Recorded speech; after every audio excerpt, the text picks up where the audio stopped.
Well, folks, it's time to take a look at the most loved cards from United in Stormwind. That's right, I asked all of you to name your favorite card designs from Stormwind, focusing on sort of mechanics or function.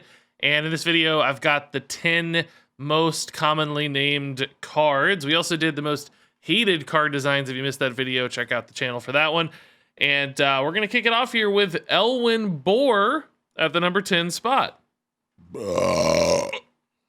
Yeah, and what's not to love about Elwyn Boar? It's fusing together a fantastic meme win condition with an incredible pop culture reference for South Park, harkening back to a lot of people's glory days of World of Warcraft, and that's really fun for longtime Blizzard fans and Warcraft lore folks and Warcraft game enjoyers. And not only that, but even if you have no idea what that's all about, you can still just enjoy the craziness of Elwyn Boar with this really difficult to achieve win condition that when you pull it off, it just feels enormous and amazing, and created some hype in the reveal season, of course, but also some great moments early in the expansion.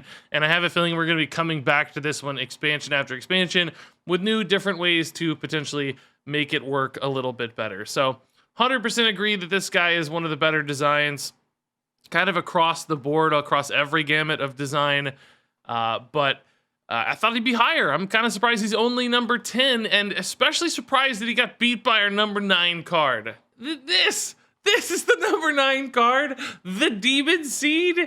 Oh, you monsters. I don't know how many of you out there were trolling with this response. I thought about throwing out the ballots, but in good faith, the Demon Seed got the 9th most number of votes for the best designed Hearthstone card. I don't even know what to tell you.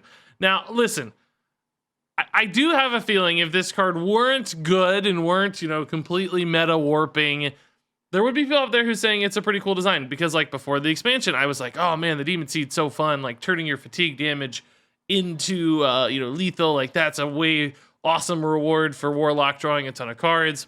But I thought it was going to be sort of meme tier 4 fringe sort of thing that you wouldn't see all the time, and it wouldn't totally change Hearthstone around it.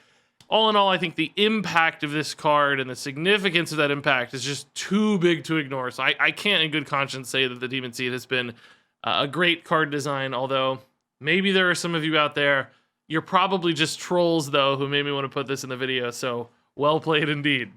So moving on here, we got our boy Varian, King of Stormwind, and I'm definitely happy to see this one on here. This is, to me, like the epitome of a big late game legendary in Hearthstone. It just feels so like kind of pure and iconic, and it's of course a great character, and it's one of those big neutral legendaries we've had a few of in the past that feel important. So like the Ragnaroses of the world, basically the Lich Kings, and now the Varians.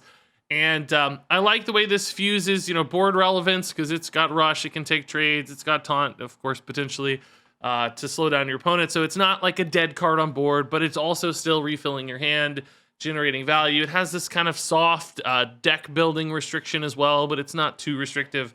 A lot of decks can figure out a way to make that work with just a few key cards. So it's a great fit for the character. I think the kind of card I love to see in Hearthstone that doesn't feel instantly game winning, but still feels relevant and important. And I'm glad Varian popped into some decks there for a while, and Paladin in particular. And I hope we have metas that allow cards like Varian to thrive again, more so in the future, because I'd love to see more of this guy. Moving on here to Devouring Swarm for Hunter. I was kind of surprised to see this on the list, not because I think it's a bad design. I agree it's a pretty cool design. Just, I didn't think it'd be one that was top of mind for people. It's not a really obvious choice that you think of for like, oh yeah, that's an awesome card, or a card I see a lot. So I'm glad that people were able to keep this one in mind and actually get it onto the list. And yeah, it's great because it's this cool fusing of kind of tempo card almost, right? Like you can use this to clear a minion, which is pretty nice, but then you also get this value back in hand, which allows you to create duplicates of key minions like our friend the Elwyn Boar, or maybe just get some additional resources in hand. It's also got this 0 mana spell aspect to it, so it's fueling things like Quest Hunter or Lock and Load. So there's like 4 different kind of ways you can slice this card, right? Maybe it's just in a beast deck. Maybe it's in some kind of shenanigan deck where you need specific minions back. Maybe it's in a spell enabling deck. So maybe it's just in a hero power quest deck. So all in all, you've got a card here that feels like it serves a lot of purposes, fits the class super well, has fantastic flavor on top of all that, which people probably weren't even thinking about a lot. But it's kind of a perfect fit for Hunter, but it doesn't feel overpowered or anything despite all that. So I'd say a very elegant card design across the board. I think if I really tried to boil down the best card design, this would have to be in the top 1 or 2. It's really, really clean in its design. Not as significant necessarily some of the future ones we're going to see on this list, but very, very well executed. So moving on next here to the Rat King. And this one's funny because this was also actually on our most hated card designs. But I think that was purely from a technical standpoint, where the animation times for Rat King throughout the expansion have really limited his use and his fun, because you have to sit around and wait for these just dreadfully long animations for the Rat King. So the technical limitations have kind of soured this card for some people, but a lot of other people still love the design itself. And I have to agree, it's a really cool payoff. It's a big value card, really kind of a grindy card, which you haven't seen a lot of in Hunter, but it also fits some of the other package stuff, like Devouring Swarm and all the small tokeny rat things that Hunter got in Stormwind. So this does feel like a good centerpiece, the king card for that package. And I think if we get a deck that's able to use this really successfully in the meta, it might become a frustrating card in some ways. But then again, I don't know that it would, right? Because it's not like it's got charge or anything. It's not hitting you in the face all the time or dealing tons of damage. I think I'd rather deal with multiple Rat Kings than cards like Trampling Rhino, where I feel like I have a little bit more time and agency in how I handle this one. So yeah, actually, I think I do like this design quite a bit. It's the right kind of legendary that probably just needs to find a good deck and a good home. And I think it'll be a really, really fun and enjoyable card. So moving on here, this one's a little bit of a twist, but so many people just wrote the word tradable as opposed to naming a specific tradable card, that tradable showed up in the data as what would be the 4th or 5th best card. So here I just kind of grabbed 3 more commonly seen tradable cards. It's hard to say which ones people had in mind. Specifically, these had shown up a little bit in the data too.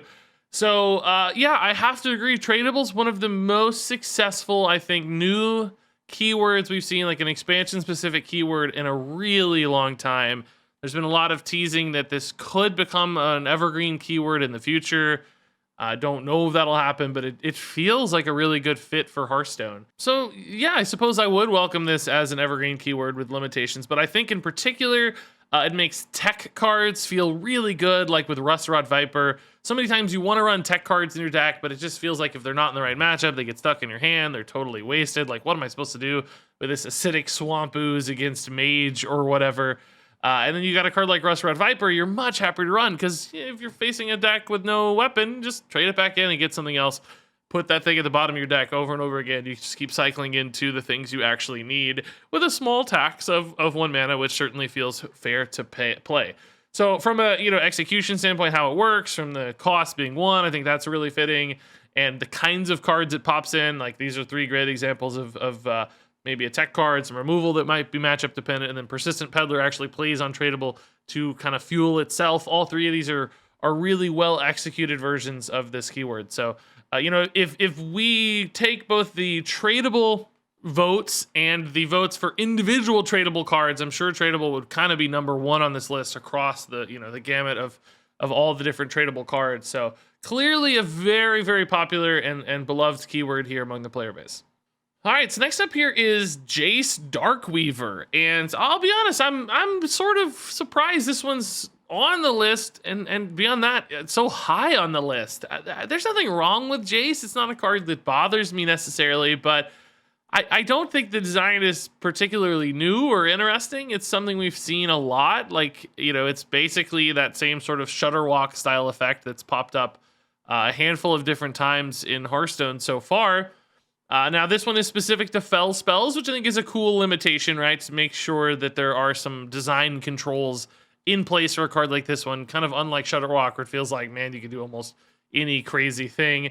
So I like that they tightened it up a little bit. I think that's going to be much easier to control and make sure it stays in a healthy place. Yeah, like I said, it's a fine card. It's not one I would have called out as being one of the better designed cards, but I'm glad people out there are enjoying this one. I hope it doesn't ever get too many awesome high damage fell spells, or it might be a scary card to play against. We'll have to keep an eye out. But again, I think having that control over it with fell spells specifically definitely helps a card like this one.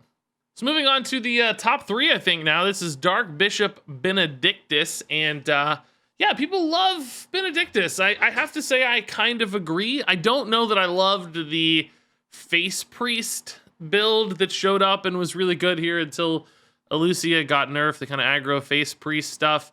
But that wasn't a Benedictus problem. That was more of a Void Touch, Attendant, and Elucia problem. Benedictus helped that deck certainly with Shadow Form, but outside of that, weird minion kind of basis, I think Benedictus is a really neat start of game effect. There's been a lot of talk out there that it's impossible to make good start of game effects, or that they're unbalanced, or just really hard to work with. But I think this one does it really well. It gives you a slightly better hero power, arguably, right? Or sort of a more specific hero power, let's say, but better than a base hero power. Obviously, it's better than Hunter or Mage comparatively. But it comes with a deck restriction, right? You have to actually commit to being a Shadow Priest. So it's not totally free. You've got this relatively awkward deck restriction for this slight increase in power. And I think that's exactly where you want start of game effects to live, right? Also, just living this priest shadow fantasy, something a lot of people like doing, so sort of satisfies that side of the player base interest while still remaining a totally fair and fun card. So I have to say, pretty well done for a start of game card.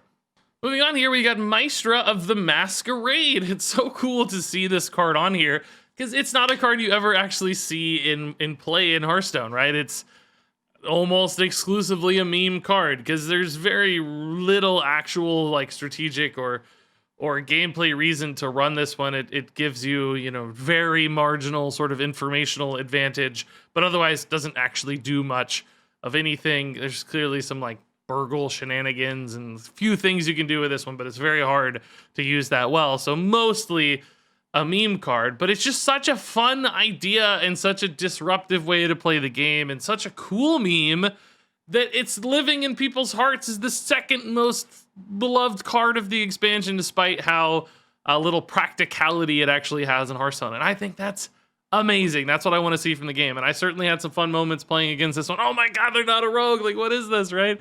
That's the sort of thing I like to see in Hearthstone. It can really play with our emotions like that, and kind of change the format or change the rules in this digital card space. So, I love when cards like this exist as sort of memorable moments and big stories to tell. It is somewhat unfortunate that cards like this are legendaries, I think, because some people open these in packs and not get a practical, usable legendary. That's somewhat unfortunate. So I kind of wish cards like this were the free card you get on the rewards track or whatever, so that everybody gets to enjoy this and have fun without sort of the downsides of getting an unplayable card. But all in all, cards like this one and Elwyn Boar, I wish we'd get a few more of these per expansions for those great moments and big stories to tell. And I'm glad people are recognizing just how fun these kinds of cards are. And then finally, our number 1 card, the most beloved design from United and Stormwind, it's Raid the Docks. And I think this is a very cool story, because some of the most hated card designs were quests. And a lot of people literally just wrote quests in general, because there are a lot of quests that feel very inevitable and just meta warping, like we talked about, the things that just completely change what Hearthstone looks like. But Raid the Docks, I think, not only avoids that problem, but it actually just becomes a really, really cool win condition with summoning the Juggernaut. It's this grindy value kind of card, but it doesn't feel unbeatable or inevitable like, say, Mage or Warlock, where it feels like once they get their quest reward, you have zero chance. If my opponent plays a Juggernaut, I feel behind. I feel like they've achieved this big cool thing, but I feel like I can still maybe beat it, right? There's still windows to play over this or just play through it, right? They're gonna get some bad weapons. Their pings aren't gonna hit. Their pirates on average are kind of weak. So, you know, if my deck is stronger than their remaining cards, I might be able to beat the Juggernaut. And of course, you know, they had to build towards it. They had to run all these pirates and cards and compromises to get the Juggernaut down. So it just feels a lot more fair to play against, but it still feels big and momentous to play. Getting the Juggernaut feels amazing. And you have this cool thing to play it towards, both in the early game, and then once you get it, it's really fun trying to figure out how to create win conditions out of that. And you can play it fast, you can play it slow. So it feels like a real triumph in quest design, and I'm glad it got buffed, or complimentary buffed through these other pirates that got buffed, so that it's a card we can see a little bit more in the meta, because I wish all the quest designs captured the same feel and execution that Raid the Docks does, because this is a card I think is really good and cool for Hearthstone. It's a win condition, but it's not one that makes your opponent feel totally helpless and hopeless. So I have to say I agree here with all of you out there that Raid the Docks might be my favorite card design from Stormwind as well. It's really, really good. And there you go. That wraps it up here for the best Stormwind card designs. Some pretty interesting stuff. I'm curious to hear your thoughts in the comments. Which ones do you think here belonged on this list? Which ones didn't belong on this list? Freaking Demon Seed over here is so stupid. Get out of here, Demon Seed. You don't belong on this list. And which ones are missing? Like, what would you like to have seen here? A card you think is really a big triumph in card design. I want to hear all that in the comments down below. Thanks much, as always, for watching in the meantime. And until next time, game on.